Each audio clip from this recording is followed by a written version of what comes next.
yamde jeeɗiɗi silmaji capantati woni Dakar lamorde Sénégal waktuji ɗiɗi fawi hen to Paris lamorde France. Amadou Barouba tedduɓe heeɗiɓe fi fulfulde jamala wale mon bismilla mon e ley kabaruji ɗi ko ɓuuri hen tengtude oɗo subaka golle konu France timmi e nder Afrique hirnangue hakkudere nder Afrique hirnangue e Afrique hakkudere d'accorde wotere heddinode ɗo e Dakar lamorgo Sénégal uddete hande alkamisa ko hello tarika mawgo e nder jokkodiral hakkude konu France e konuli leyɗele Afrique woni e timmude to Côte d'Ivoire ɗon ɗo sumgoji horeya ko leydi ndi keddi lebbi tati pelle dawroɗe no ƴewta peeji hanki alarba pelle dawro PDCI RDA e PPACI cellini nanodiral mumen e ngal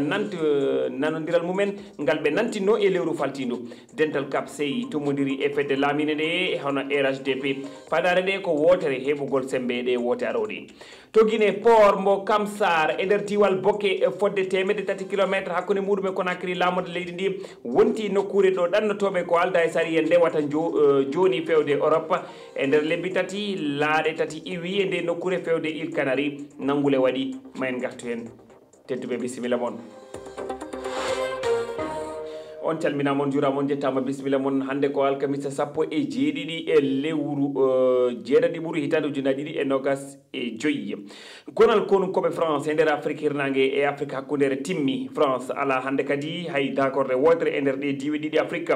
hande alkamisa France joni tan Sénégal d'accorde muɗum sakkitinde tawetede to wokkam ɗo e Dakar keroɗen Abdoulaye Diallo ngal dakurgal konu France darna ko e hitande ujunaji ɗiɗi e sappo e go'o kono gila e lewru tataɓuru yoga e dakaji konu France joni tanomo Sénégal hande nder Afrique hirnangue ko ñande noga e lewru ɗiɗaɓuru yawtude ndu daka konu France mo Port Boué to Abidjan jonita laamu Côte d'Ivoire to Tchad daka konu France sakkitiɗo jonitede laamu ngu ko daka sergent Adjiko Sémon Djamena ɗum waɗi e lewru go'aɓuru hitande ujunaji ɗiɗi e noga e joyyi ko ɗum woni jofnirde gongol e konu France e nder ndi leydi e lewru go'aɓuru hitande ujunaji ɗiɗi e nogay e tati laamu konu Burkina Faso andini dartingo nanodiral konu e France ɗum addani konu France yaltude e ndi leydi wono noon kadi Niger ardiɓe konu koɓe rewi konu France caggal liɓal laamu e lewru jeeɗiɗaɓuru hitande ujunaji ɗiɗi e nogay e tati hitande ujunaji ɗiɗi e nogay e go'o konu France yalti seeɗa seeɗa e dakaji ɗi ɓe joguino to worgo Mali ha tenti noon Kidal Tessarit Aguelog e kosi e nder golle Barkhane